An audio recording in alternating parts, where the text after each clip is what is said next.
What's up, everybody? Welcome to a special edition of Health Theory. Thinking about everything that's happened with coronavirus, I wanted to share everything I've learned about protecting and boosting your immune health. So lean in, wash your hands, and get ready to become immune. Hint, it's all in your gut. What exactly should we be eating for immune health?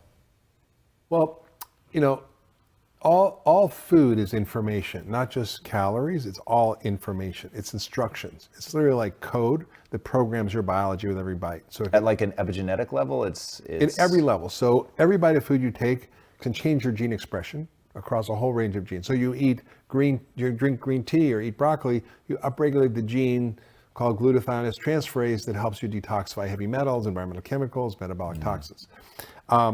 So it regulates your genes. It regulates your hormones. So if you eat a lot of starch and sugar, it increases insulin, lowers testosterone, increases estrogen, for example. It affects your brain chemistry and what your hunger hormones are, your craving levels are, and what foods you're attracted to.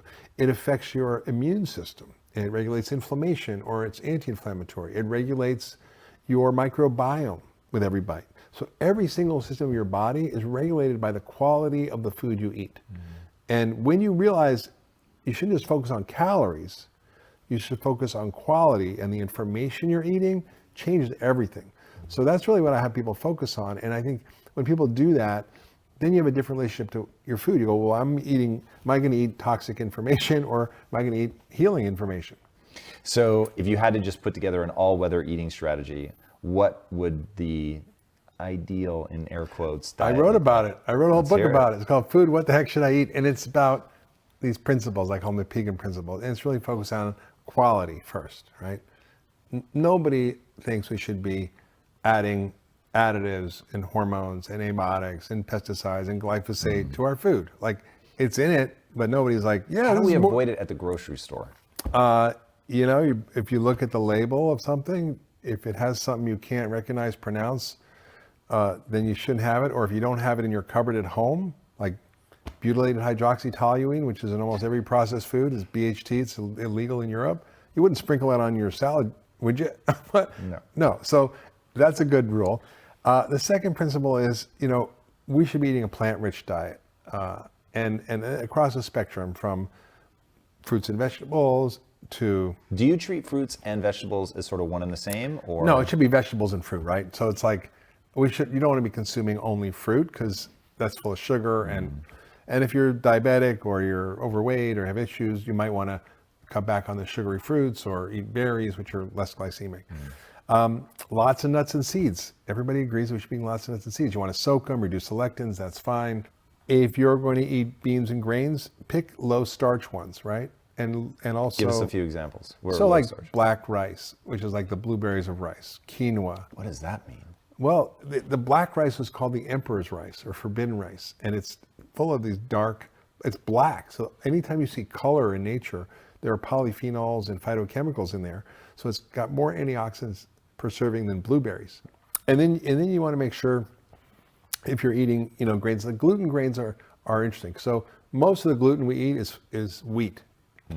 It's 133 pounds per person per year. That's a pharmacologic dose. It is worse for your blood sugar than table sugar. Really? Yes. What? Yes. When you look at the glycemic index, which is how much the fixed amount of the food will raise your blood sugar, table sugar is 80, bread is 100. Whoa, I had no idea. Why? Because it's so processed and so quickly absorbed.